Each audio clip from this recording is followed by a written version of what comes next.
The moment his fist hit the glass, I knew I'd pushed him too far. We were locked in the server room, just the two of us, with the lights flickering like something out of a horror movie. I could still feel the heat of his breath from when he'd just screamed in my face. My hands were shaking. I couldn't even remember what started the fight. Something small, I think. A disagreement about login credentials. But that wasn't what this was really about. This was about everything else that had been simmering between us for months, the tension, the unspoken resentment, the things we'd both refused to name. When he shattered that glass cabinet, it was like something inside both of us cracked open. I wasn't afraid of him. Not exactly. But I was terrified of what might happen next if I said the wrong thing again. And then, in the silence, he turned to me and said something that changed everything. Before I tell you what he said, and how badly it all spiraled after that, make sure you're watching this alone. You're going to need a minute to process it. You ever have one of those days where everything seems normal, until it suddenly isn't? My name's Lila, I'm 31, and I work in tech support at a mid-sized startup in Chicago. Nothing glamorous, mostly answering tickets, resetting passwords, and pretending not to cry in the bathroom stall when customers scream at me over email. But I'm good at it. Reliable. Quiet. Not someone who causes drama. Which is exactly why what happened with Carter blindsided me. Carter was the senior sysadmin, the guy you call when the servers go down or your screen randomly turns blue and flashes some cryptic error code. He wasn't loud or flashy, but he knew his stuff. People respected him. And I trusted him. That's where it all started going wrong. I'd only been working there 6 months when we got put on a last-minute project together. Something about migrating internal servers to a new security protocol. Boring for most people, but kind of high stakes if you're in IT. The CTO wanted it handled discreetly, which meant Carter and I were working late hours in the office, alone, long after everyone else had gone home. At first, I was relieved. Carter was smart and competent, someone who could get things done without talking down to me. And he was polite. Always asked if I needed water, adjusted the thermostat if I said I was cold. That kind of thing. But somewhere along the line, the energy started to shift. It wasn't one big moment, more like a series of tiny ones that slowly added up. Like when he started sitting closer than he needed to during troubleshooting. Or when he brushed past me in the hallway and let his hand rest on my back a second too long. I told myself it was nothing. Just a friendly guy being overly friendly. Right? Then one night, while we were rebooting the main access server, the building's power cut out for 10 minutes. Total blackout. The emergency lights kicked in, just dim strips along the walls. I laughed nervously, trying to make a joke about horror movies. Carter didn't laugh. He just stood there, barely a foot from me, and said, "You're not like the others here." "What does that mean?" I asked, forcing a chuckle. He didn't answer right away. Just kept looking at me like he was waiting for something. Then he said, "You notice things. You're sharp." "I like that." I smiled, awkwardly. "Thanks." The lights came back on before he could say anything else. But something in me was already starting to feel off. After that, things got weirder. He'd linger when we were packing up for the night. Comment on my clothes. Ask about my dating life.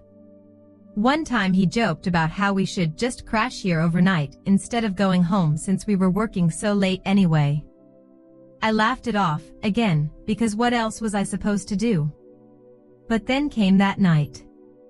We were in the server room, just like usual. Carter was troubleshooting a permissions issue and asked me to grab a backup drive from the cabinet behind him. When I reached past him, I accidentally knocked a metal panel loose and it came crashing down, hard. I instinctively ducked, but still clipped my shoulder. I gasped and stumbled back, clutching my arm. He rushed over. You okay? I think it just bruised. He touched my shoulder, gently, but too familiar. You scared the hell out of me, he said, voice low. Then he did something I still don't know how to explain. He pulled me into a hug. Not a quick, professional thank God you're okay kind of hug. No, this was something else. He held me tight. One hand slid up my spine. The other settled too close to my waist. And for a split second, I swear, he inhaled. Like he was memorizing how I smelled. I froze. My body went rigid, like it couldn't decide between running or shutting down. I finally pushed back and said, I'm fine. Really? He let go, but the way he looked at me. It wasn't concern. It was something hungrier. I mumbled an excuse and practically ran to the bathroom. I locked myself in a stall, hands trembling, trying to breathe through what had just happened. And yet, here's the worst part, I kept asking myself if maybe I was overreacting. I mean, he didn't do anything. Right? But my gut wouldn't shut up. That hug, that moment, had crossed a line. And no one else had seen it. The next morning, I typed out a draft of an email to HR. I didn't send it. I deleted it. Then I rewrote it. I stared at the screen for what felt like an hour. And finally, I clicked send. I thought I was protecting myself. I had no idea what I'd just set in motion. The HR reply came faster than I expected. Just 2 hours after I clicked send, I got a meeting invite, * confidential concern, please report to room 3B at 1:15 p.m. *. My heart dropped into my stomach. I sat at my desk pretending to work, but I couldn't focus on anything. Every keystroke sounded like thunder. I kept replaying that hug in my head. The way his hands lingered. The smell of the server room. His voice in my ear. Was I making a mistake? I wanted to believe I was just doing the right thing, that HR would handle it, that it would be quiet, professional, mature. But I also knew I had just fired the first shot in something that might not stay quiet at all. In room 3B, I was greeted by a woman named Janelle. Mid-40s, neutral blazer, a clipboard, and eyes that didn't blink enough. We received your message, Lila, she said gently. I want to start by thanking you for trusting us. Everything you share here stays confidential unless it needs to be escalated. She asked me to explain what happened. I did. I tried to stick to facts. But my voice broke once when I got to the part about the hug. The pressure. The hand on my back. Janelle nodded slowly, writing down everything. Did you say anything to Carter in the moment?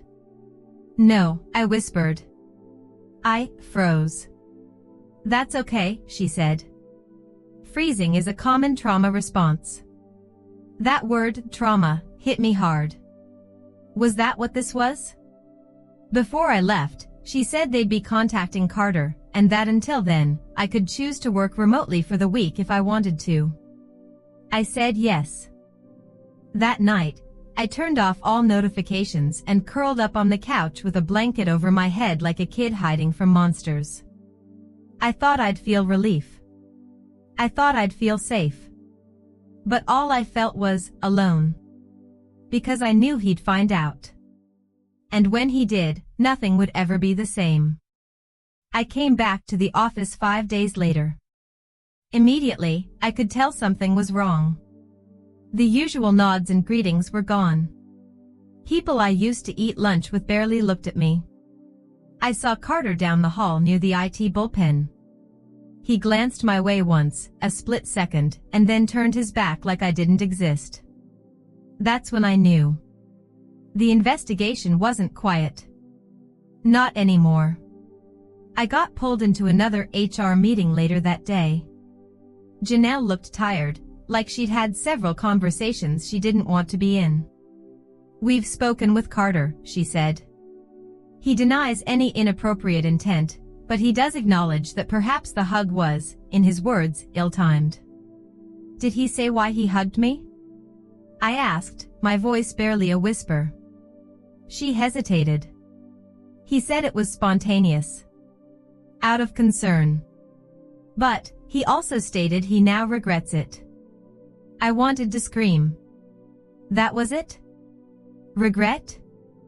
A grown man hugs a coworker like he's inhaling her perfume and now regrets it, and suddenly it's just an unfortunate misunderstanding?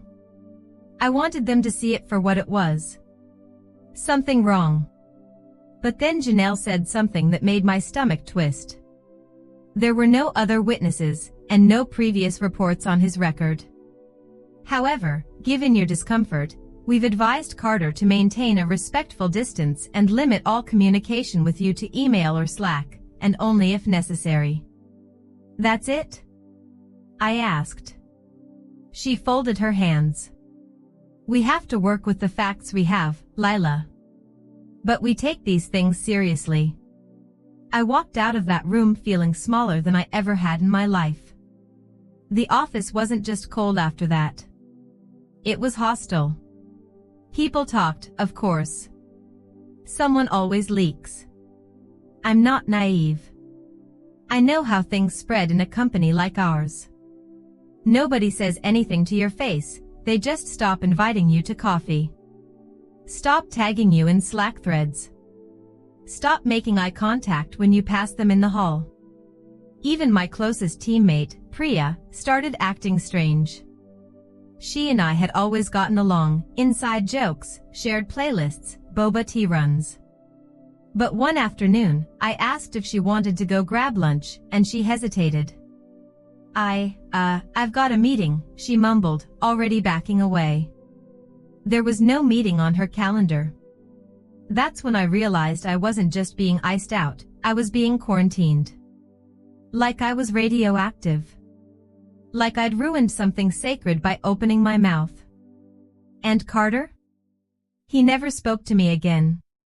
Emails came through, curt and clinical. "Per your request. See attached. Let me know if you need anything else." He became a ghost in the office, never looking in my direction, never sharing the same air longer than necessary. At first, that made me feel safe. But over time, it started to feel like erasure. Like I'd gone from being a human to a legal liability he had to dodge. The final straw came 2 weeks later. We had a company-wide team-building event, mandatory attendance. I thought about calling in sick, but I knew that would only make things worse. So I went. It was in the main lounge, beanbags, pizza, awkward mingling. I tried to stand near the people I used to talk to, hoping proximity would remind them I was still, me. But as soon as I joined the circle, they went silent. Priya sipped her drink without looking up. Josh from DevOps glanced at me, then at his phone. Someone coughed. And then Carter walked in. The room buzzed as he made his way across. People lit up around him. He smiled, nodded, gave someone a fist bump. He passed right by me. Didn't flinch. Didn't blink. Just walked. And I realized, in their eyes, he was the victim.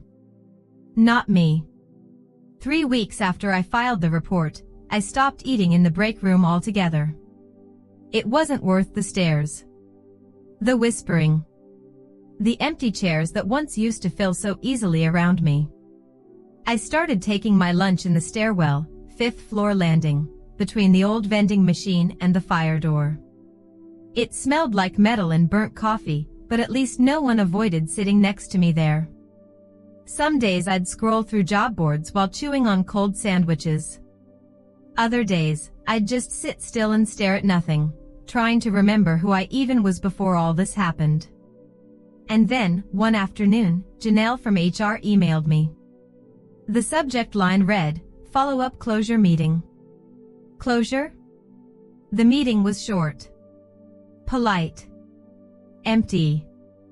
Given the absence of formal policy violations and no additional complaints, she said, the file will be closed, and no further action will be taken. I nodded slowly.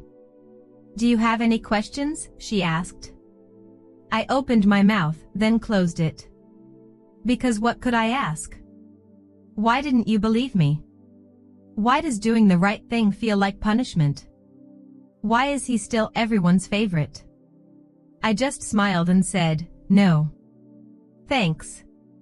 That night, I stayed late to finish a backlog of tickets. Everyone else had cleared out, the office dark except for the glow of my monitor. Around 7:30, I heard a noise behind me. Carter. He was unplugging a server drive across the room. He hadn't noticed me yet. I should have ignored it. Should have packed my stuff and left. But something in me snapped. Maybe it was exhaustion. Maybe the silence had built up too loud inside my head. But I stood up, walked over, and said, "Can we talk?" He looked up, startled. About what? You know what, I said. He let out a sharp exhale, like a laugh with the joy removed. There's nothing to talk about, he said flatly. You made your call. I made mine. It wasn't personal, Carter. It was. It was personal, he cut in. Don't pretend it wasn't. He dropped the drive into its case and zipped it shut with too much force. I tried to keep my voice calm. You crossed a boundary. I was uncomfortable. That should be okay to say out loud. He looked at me then, really looked. His eyes were bloodshot. Jaw tense. You know what hurts the most, he said. I liked you. I respected you. I thought you were different. And now, every time someone coughs near me, I wonder if it's a setup. I didn't accuse you of assault, I said, chest tightening. I just needed it on record. That's all. You made me feel trapped. Uncomfortable. His voice dropped low, bitter. Maybe I did cross a line. But you didn't just draw one, you burned the whole damn map. We stood there in the glow of the server room lights, two ghosts haunting the same building. Then he said, from now on, don't speak to me. Don't email me unless it's required by ticket protocol. This is me protecting myself now. He turned away before I could say anything else. And for the second time in a month, I left the office shaking. The weeks that followed were a blur. My work was fine. My performance reviews were still solid. But socially, I was exiled. I'd become the person who cried harassment over a hug. That was how people saw it. Not the nuance. Not the fear. Just the headline. I considered quitting. Every day. I applied to 5 companies, then 10. Had 3 interviews. One of them went well. The hiring manager seemed kind, warm even. But when he asked why I wanted to leave my current job, I hesitated. How do you explain that your workplace turned toxic after you reported a boundary violation without sounding like a walking HR risk? In the end, I told him I was looking for a more inclusive culture. He nodded, but the offer never came. And then came the company-wide email. Subject, Internal Promotions Update. I almost didn't open it. I wish I hadn't. But there it was. Carter Andrews has been promoted to Director of Infrastructure. I just sat there, staring at his name, reading it over and over. He got promoted. I got isolated. The guy who wrapped his arms around me like I was his to hold now had more power than ever. I broke that night. Cried in the parking lot until my throat hurt. Until my face was raw. Not just because of Carter. Not even because of the job. Because I had no idea if I'd done the right thing. Because I couldn't tell anymore if I was the hero or the villain in this story. Because what if everyone else was right, and I'd ruined a good man's reputation over something that didn't mean what I thought it meant? What if I really was the problem? But in the middle of that spiral, something shifted. I remembered that moment in the server room. The way he held me. The way I couldn't move. Couldn't breathe. The way it lingered in my skin days after. And I thought, no. I know what I felt. I know what I lived, Even if no one else believes me, I believe myself. I didn't quit the job. Not yet. But I changed desks. Started going to therapy. I learned how to take up space again, one breath at a time. I stopped saying I'm sorry every time I asked someone for a basic courtesy. And I started documenting everything. Not because I planned to report again, but because I would never let anyone make me doubt my reality like that again. Some people still avoided me. That never changed. But I found quiet allies, too. One day, Priya left a sticky note on my monitor. It said, I should have backed you up. I'm sorry. You were right. I cried again that night. But this time, not from shame. From something else. Maybe, hope.